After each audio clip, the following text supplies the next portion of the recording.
warning, so it's equal to them. And because due to their refusal to accept the truth, Allah subhanahu wa ta'ala had punished them by putting a seal on their hearts. This seal is not in the beginning.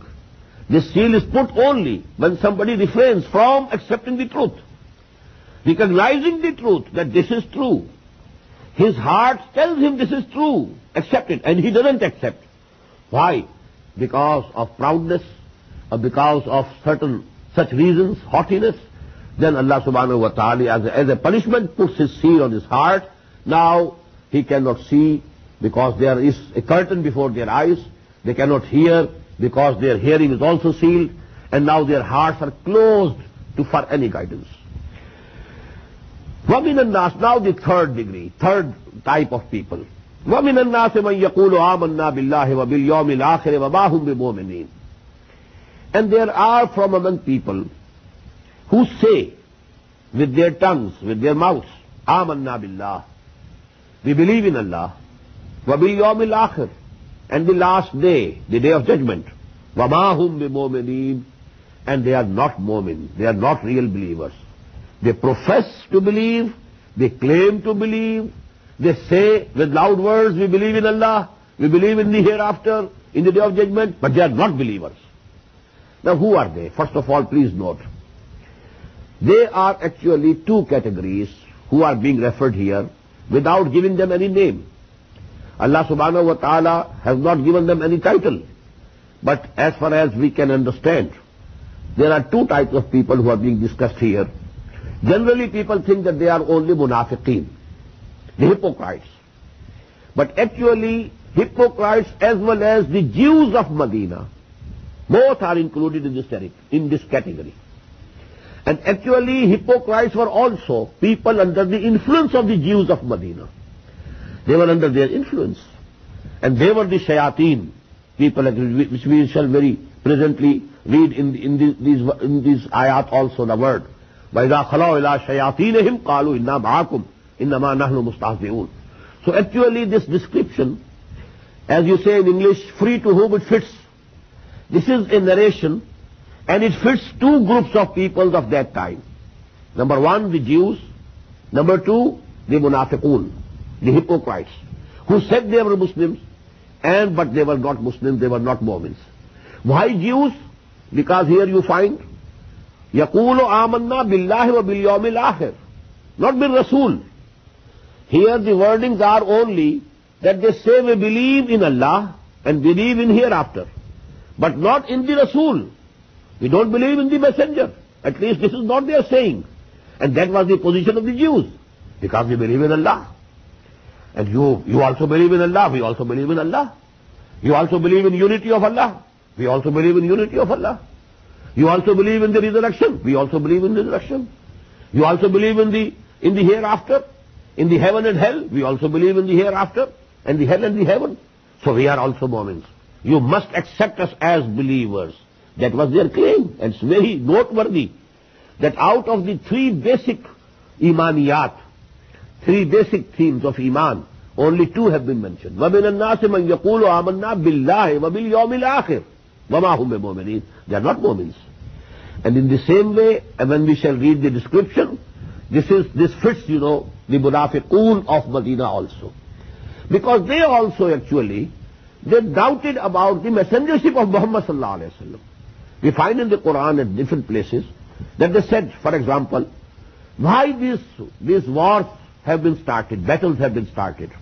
There is no express injunction in the Quran. لَوْلَا نُزِلَتْ سُورَةٌ. Why not a surah has been revealed in the Quran? And only on this demand of theirs, we find that Suratul Qital was revealed. Suratul Muhammad or Suratul Qital in the 26th part, which contains a very express injunction for going to war against the kuffar. So actually, they were not very sure about the messengership or prophethood of Muhammad sallallahu alaihi wasallam. They were also their claim was Iman billah, Iman bil akhir. Actually, they took Muhammad sallallahu alaihi wasallam not very seriously. And to obey Muhammad personally, that had become most difficult for them. So these both groups are included here.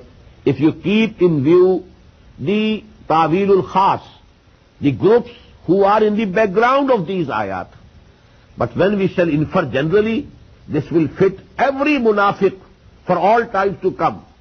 Because, as a rule, please understand, whenever there is some ideological call, when there is some revolutionary movement started based on some ideology, you will always find three types of people.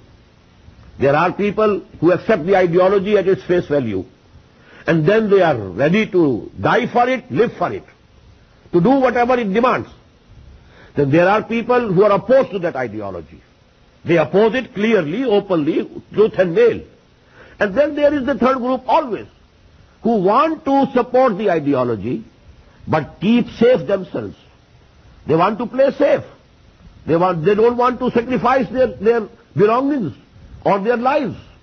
They want to be safe, and to keep their money with them, and everything. You say they don't want to take risks, and they want to do something good, but it should happen itself, not that we have to do anything for it and we have to sacrifice anything for it.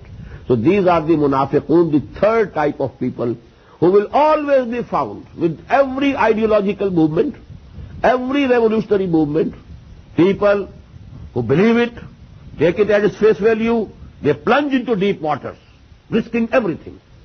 People who refuse to accept and who oppose it tooth and nail, clearly. And people who are in between. La ilaha ulai wa la ilaha ulai. They are neither on that side, neither on this side. They are somewhat on this side, somewhat on that side. Meaning thereby neither on that side, neither on this side. So these are the munafiqun, and this is the third group which is being discussed here. وَمِنَ النَّاسِ مَنْ يَقُولُ آمَنَّا بِاللَّهِ وَبِالْيَوْمِ الْآخِرِ وَمَا هُمْ بِمُؤْمِنِينَ. And they are not believers, they are not the real mu'mins. يُخَادِعُونَ اللَّهَ وَالَّذِينَ آمَنُوا. They try to deceive. يُخَادِعُونَ, I've added the word try. They are trying to deceive Allah and the people who believe, the real believers. Mukhada'ah, this is Baba Mufa'ala, this is trying against each other. So yukhadi'un Allah walladhina amanu, they are trying to deceive Allah and people who believe, the mu'mins. وَمَا يَخْدَعُونَ إِلَّا أَنفُسَهُمْ. And they are not deceiving anybody except themselves. They are deceiving themselves. When they claim they are mu'min, they are deceiving themselves. When they think that they can please Allah subhanahu wa ta'ala through this verbal attestation only, well, they are wrong. They are deceiving themselves. وَمَا يَشْعُرُونَ, but they perceive it not. They have not the sense that they are deceiving themselves. وَلَا يَشْعُرُونَ.